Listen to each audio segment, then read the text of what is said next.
Hi, Bruce Johnson here. And the good news is you want to grow your business. The bad news is you're not exactly sure how to do it.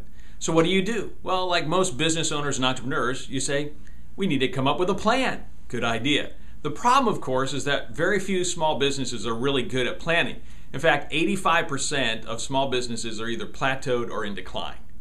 Why? Well, because they make a lot of mistakes in the planning process.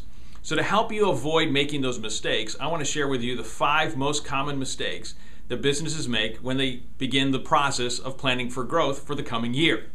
So here we go. Number 1, the first one is that they think incrementally. In other words, what most small businesses do when they're getting ready to create their plan is they take out last year's plan and they say, how can we do this a little bit better?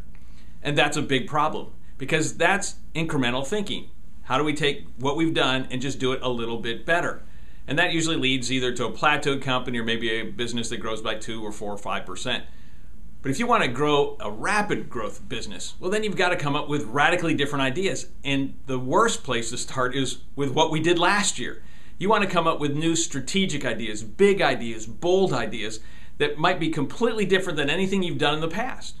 And that's why you never want to start with last year's plan. You want to start with where you want to go. And that is a strategic question, completely different than taking out last year's plan. So if you want to avoid the first mistake, don't think incrementally, think bigger, bolder, and more strategic. And there are tons of big, bold strategic decisions you can make. In fact, I cataloged well over 32 strategic moves you could make. That's number 1. Number 2, the second most common mistake they make is they don't attach revenue numbers to their ideas. So this is what typically happens. A company will come up with a plan, they come up with some ideas. Hey, these look like great ideas. Good, let's run with them. But they never calculate if they actually executed those ideas. And those ideas actually came out the way that they would like them to. And usually we're pretty generous in our calculations there. But even if we did, would it actually allow us to get where we want to go? And when I have companies do this and they say, hey, we want to grow by 30 or 40, 50, 60, 80%, and then they calculate the potential revenue numbers, they usually find it's flatlined or 5 or 10%. And that says, hey, we've got to go back to the drawing board to come up with better ideas. Absolutely. So make sure you put some revenue numbers, because if you don't, you probably won't come up with a great growth plan. That's number 2. Number 3. The third most common mistake they make is they rush the process. And this is very true for entrepreneurial leaders who just want to get it done and get some action going. Yeah, but strategic thought and ideas, that requires time. Time to think and process and wrestle with questions. That's why strategy consultants like myself go in and we ask lots of questions. Sometimes they feel like, didn't we just ask and answer that question already? Well, you go at it several different ways because the best ideas aren't usually number 1, 2, or 3.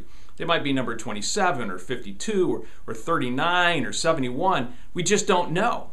But if you want to get some great ideas, you got to get lots of ideas, and that means you can't rush the process.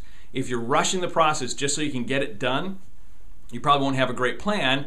You'll just come up with an incremental plan that's basically like last year's. That won't get you where you want to go.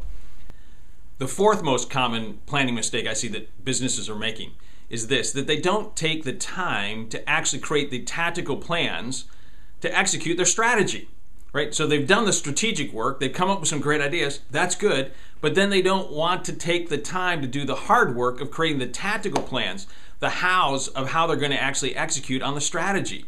And that takes time. It's the subset of number 3. They don't want to rush the process, but that was on the ideas. This is on the tactical part. It's about figuring out what needs to be done, when, in what order, and making sure that you allocate the right resources and the right people and the right money and the systems to make sure that this actually gets executed so that the plan becomes a reality.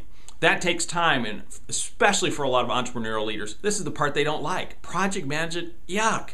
But it is necessary if you want to create a plan that can actually double your business. So if you want to avoid that, take the time necessary to create the tactical plans to execute your strategic ideas. That's number 4. And then the 5th and final idea is this. The 5th mistake is that they don't build accountability into the process. They don't build accountability into the process.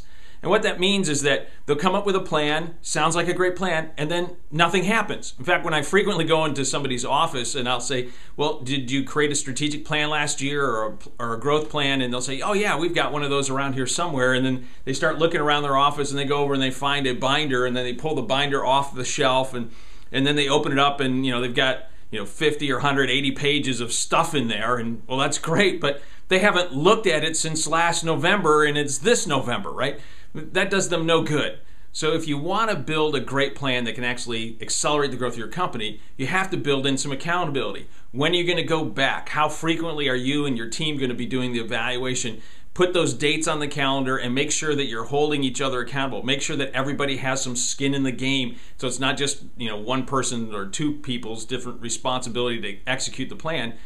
Everybody has some skin in the game. You got to build accountability in at the very beginning, or the probability of you executing and actually accomplishing your growth plan significantly decreases. So there you go, 5 common mistakes, and my encouragement is just avoid them. Now, if you'd like some more help on how you can actually create a plan that could actually double your business, then I encourage you to check out my product called Double It, how to create a killer growth plan to double your business in the next 6, 12, or 24 months. You can check it out at doubleitplan.com, doubleitplan.com, and I hope you will. To your accelerated success, Bruce out.